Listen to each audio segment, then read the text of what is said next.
అందరికీ నమస్కారం. యూటీవీకి స్వాగతం. నేను మీ యాంకర్ రత్నారాయణ. యూటీవీ వ్యవస్థాపకులు ఆచార్య రాఘవన్ గారు ఈ రోజు మన మధ్యలో ఉన్నారు. నేటి బాలలే రేపటి భారత పౌరులను. కానీ ఈ రోజు పిల్లలు క్రమశిక్షణ లేకుండా పెరుగుతుంది. వాటి గురించి చెడిపోతూ వాటి పిల్లల గురించి వాటి పెరుగుదల వివరణ గురించి ఆనందంగా తెలుస్తుంది. నమస్కారము. ఈ రోజు పిల్లలు ఉన్న చిన్న పిల్లలు వయసు తారతమ్యం కూడా చిన్న పిల్లలు ప్రొఫెసర్ నుంచి కూడా వాళ్ళు కోపంగా పెరుగుతూ ఉన్నారు. కుక్కలో జరిగిన విషయం 14 ఏళ్ల బాబు ఒక బ్యాట్ కోసం 6 years అబ్బాయి. అదేవిధంగా ఒక అమ్మాయి 14 ఏళ్ల అమ్మాయి తల్లి మందలించిందని వేరే అబ్బాయిని పిలిపించి తల్లిని చంపించేస్తారు. అసలు ఈ సమాజం ఏమవుతుందంటే పిల్లలు తయారైన స్థానం ఏంటి అంటే పెంపకం లోపం అంటారా లేకపోతే చుట్టుపక్కల వాతావరణం లోపం అంటారా? నిజమా? పిల్లల విషయము మనం చాలా జాగ్రత్తగా ఆలోచించినట్లయితే పిల్లలు మొదటిగా తల్లిదండ్రులు పిల్లలు మొదటి తల్లి కడుపులో ఉన్నప్పుడే తన ఆలోచనలు మంచిగా ఉండాలి పిల్లలు. ఆ తర్వాత తండ్రి, ముఖ్యంగా ఇద్దరిది తల్లిదండ్రులది ఇద్దరు. ఆ తర్వాత గురువులది అంటే టీచర్స్, స్కూల్ టీచర్స్. తర్వాత పెద్దలు, చుట్టుపక్కల వాతావరణం, ఇదంతా ఉంటుంది. కాబట్టి ఎందుకంటే చిన్న పిల్లలు చిన్నగా ఉన్నప్పుడే తల్లిదండ్రులు వారిని భయముతో భక్తితో పెంచాలి. మొక్కై వంగనిదే మ్రాణై వంగదు అని. చిన్న మొక్కగా ఉన్నప్పుడు దానికి ఏదైనా కట్టెలు సపోర్ట్ పెట్టి దాన్ని కడితే ఎలా ఎదగాలనో అలా ఎదుగుతుంది.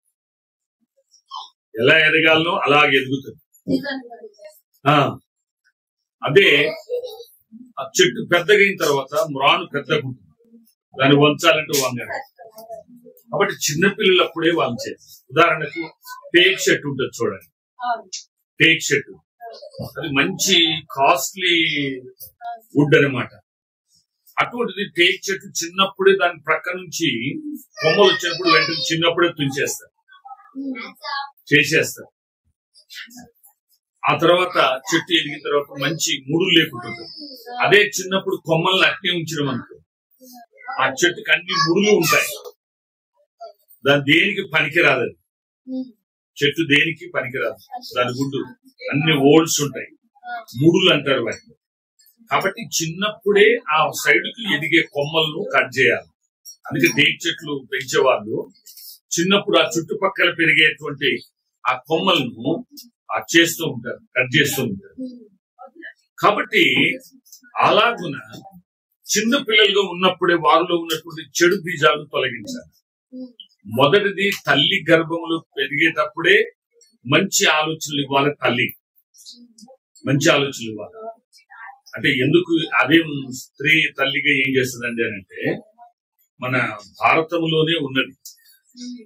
భారతంలో అర్జునుని భార్య కడుపులో అభిమన్యుడు ఎదుగుతూ ఉంటాడు. పద్మవ్యూహముని గురించి చెబుతూ ఉంటాడు. పద్మవ్యూహం శ్రీకృష్ణుల వారు అర్జునుడికి చెప్తూ ఉంటే, అర్జునుడు నిద్రపోతాడు. తన భార్య కడుపులో ఉన్నటువంటి అభిమన్యుడు ఊగొడుతుంటాడు, నేర్చుకుంటాడు. శ్రీకృష్ణుల వారు అది చూసి, వీడు ఇంత కడుపులో ఉన్నప్పుడు నేర్చుకుంటాడు, పెద్ద అయిన తర్వాత ఏంటి అని ఆపేస్తాడు. అంతవరకు అంటే పద్మవ్యూహంలోకి వెళ్ళేంత వరకు చెప్తాడు, మళ్ళీ తిరిగి రావడం. అంటే దీని అర్థం ఏంటంటే పిల్లలు తల్లి గర్భములో ఉన్నప్పుడే అనేక విషయాలు నేర్చుకుంటారు. చాలా మంది గర్భిణీ స్త్రీలకు ఈ ఐరన్ టాబ్లెట్లు హాస్పిటల్లో బలహీనమైనటువంటి వాళ్ళకు అది ఇస్తున్నారు తప్ప మానసిక పరిస్థితిని చూడడం లేదు సమాజంలో ఉన్నటువంటి స్త్రీలను. కాబట్టి తల్లి గర్భములో ఉన్నప్పుడే తల్లి సరైన పద్ధతిలో సరైన ఆలోచనలు, భక్తి భావన ఎంత కలిగి ఉన్నారు. రెండవది, పుట్టిన తర్వాత తల్లిదండ్రులు వారిని పెంపకంలో ఏదైనా చెడు ఆలోచనలు. ఒక సంఘటన ఒకటి ఉంది. ఏంటి ఆ సంఘటన అంటే, తల్లి అంటే చిన్నపిల్లవాడు చిన్నగా ఉన్నప్పుడు ఎక్కడో కోడి గూట్లో ఉంటే గుడ్డు తీసుకొచ్చాడు. అబ్బో నా కొడుకు ఎంత మంచోడు, వీరు ఎంత మంచి పని చేసేవారు, ఎగ్ కర్రీ తినకి ఎన్నాళ్ళు అవుతుంది అని చెప్పి ఆ ఎగ్గును కర్రీ వండింది. ఎగ్గును రెండోసారి కోడిని పట్టుకొచ్చాడు. మా అమ్మ మెచ్చుకుందని. కోడిని తీసుకొస్తే అబ్బా ఎంత మంచోడు రా, చికెన్ తినకి ఎన్నాళ్ళు అవుతుంది. కోడి తర్వాత గొలుసులు పట్టుకొచ్చాడు, బంగారం, మెచ్చుకుంది. అలాగే డబ్బు తెచ్చాడు, మెచ్చుకుంది. ఒకరోజు అడ్డం వచ్చిన వాళ్ళు ఇద్దరిని చంపాడు. చంపిన తర్వాత అతన్ని అరెస్ట్ చేసి ఉరిశిక్ష వేశాడు, మరణశిక్ష. ఉరిశిక్ష వేసిన తర్వాత ఆ ఉరిశిక్ష అప్పుడు అన్నారట, చివరి కోరిక ఏమైనా ఉందా బాబు అంటే మా తల్లితో మాట్లాడాలి అన్నారు. అన్నప్పుడు ఆ ఉరిశిక్ష దగ్గరికి తల్లిని తీసుకొస్తే తల్లిని ఒక చంపకులు లాక్కొచ్చాడు.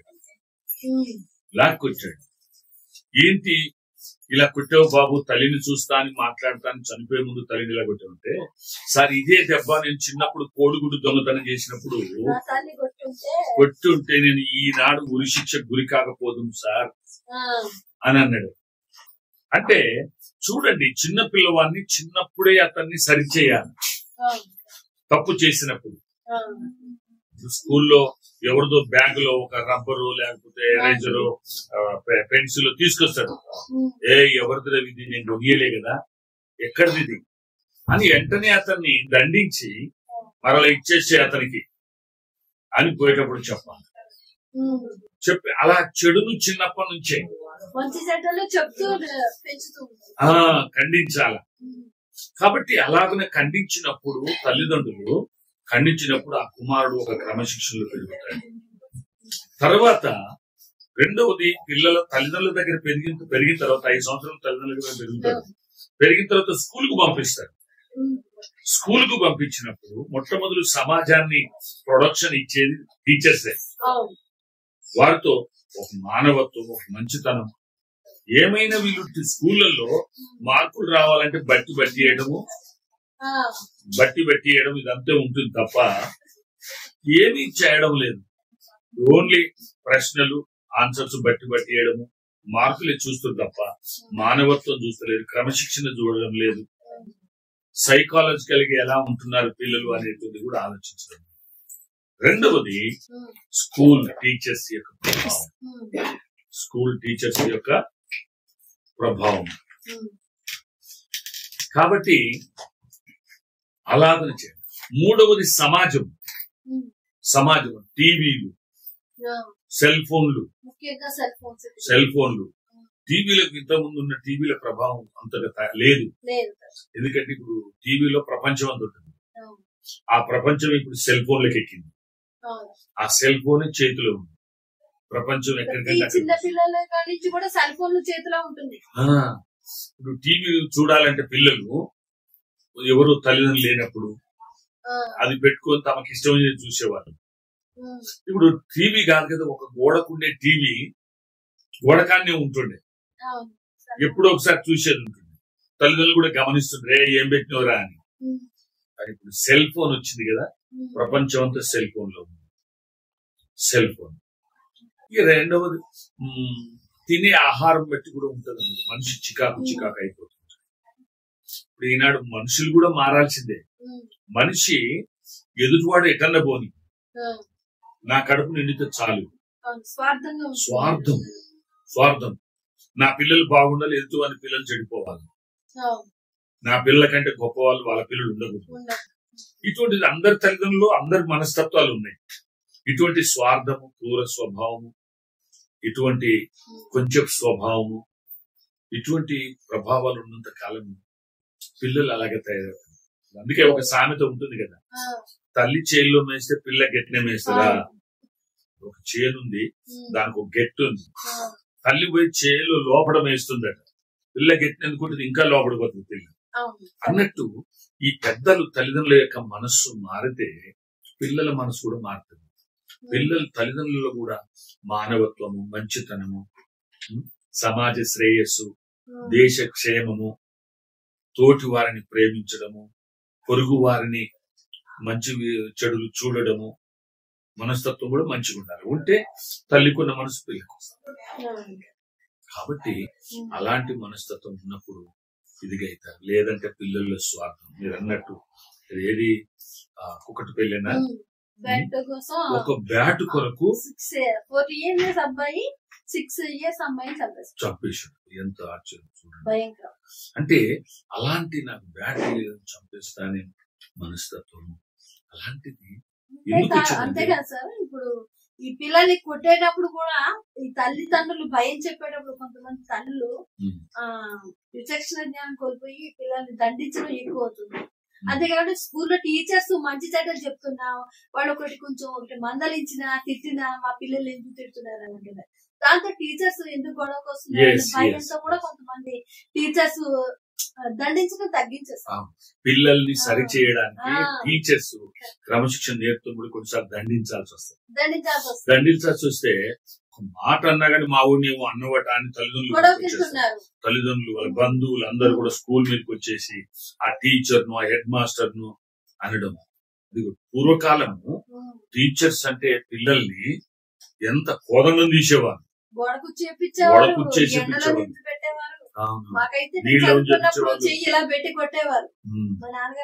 అటువంటి వాళ్ళు గొప్ప వాళ్ళు అయ్యారమ్మా. క్రమశిక్షణ భయం అనేది ఉండాలి, భయం నేర్పాలి. టీచర్లు భయం నేర్పకపోతే తల్లిదండ్రులే మీదకి వస్తున్నారు. టీచర్ల మీద తల్లిదండ్రులేమో పిల్లలకు భయం నేర్పలేదు.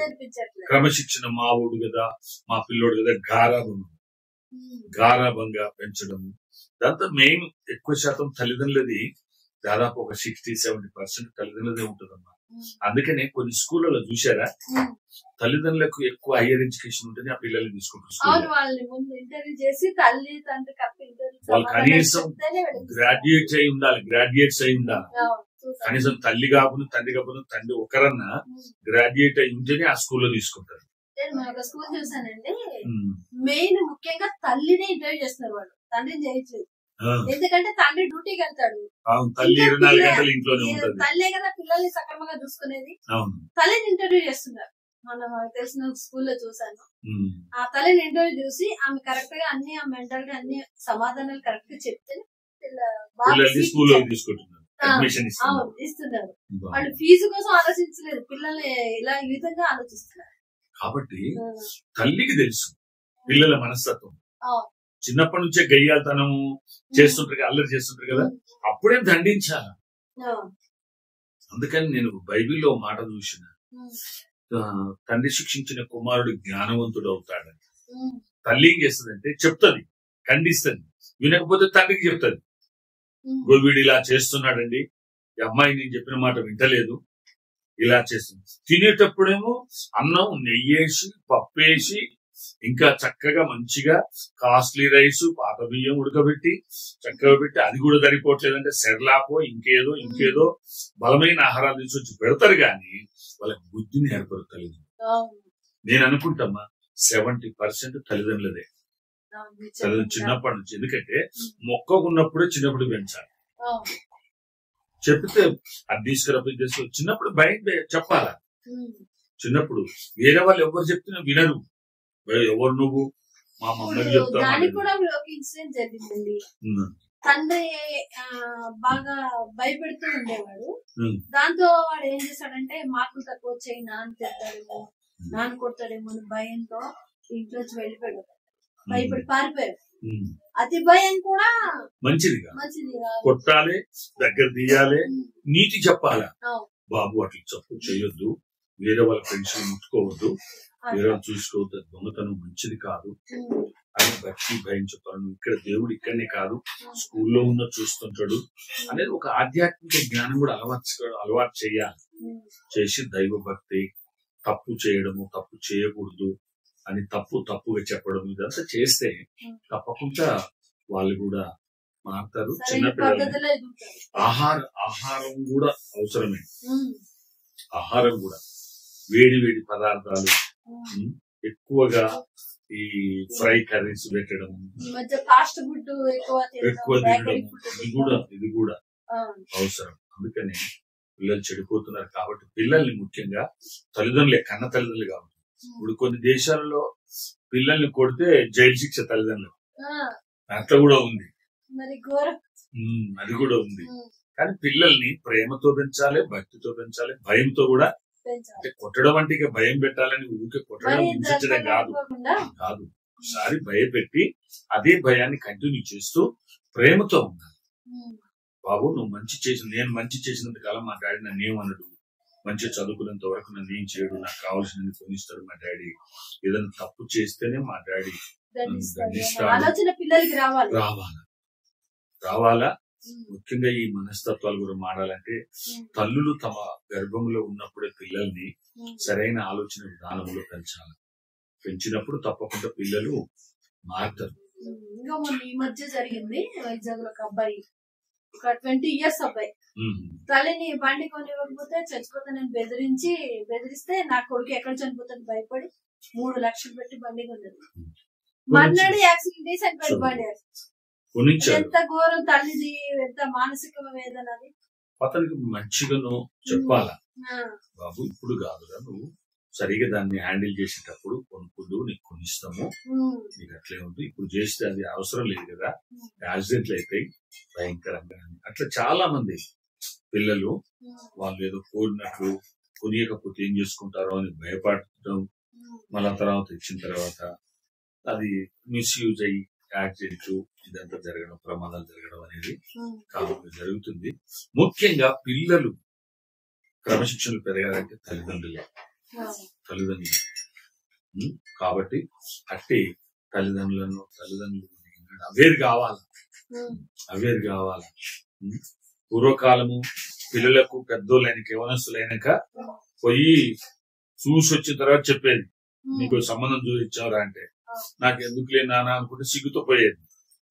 కానీ ఈనాడు పిల్లలు వాళ్ళే చూసుకొని పెళ్లి చేసుకొని ఇంటికి వస్తున్నారు. పెళ్లి చూపులు కూడా ఉండేవి కాదట అసలు. ఈనాడు సమాజంలో కూడా అనేకమైనటువంటి భయంకరమైనటువంటి పరిస్థితులు జరుగుతున్నాయి. అవన్నీ జరగకుండా కూడా చూడాలి, వెంటనే ఖండించాలి, ప్రభుత్వం కూడా చర్య తీసుకోవాలా. చేసినప్పుడు పిల్లలు సమాజంలో చక్కగా ఎదుగుతారు. చాలా థ్యాంక్స్ అండి, మంచి విషయాలు పిల్లలకి ఎలా పెంచాలన్నది మంచి విషయాలు చెప్పారు. థ్యాంక్స్ అండి. మరొక టాపిక్ తో మరొకసారి కలుస్తుంది.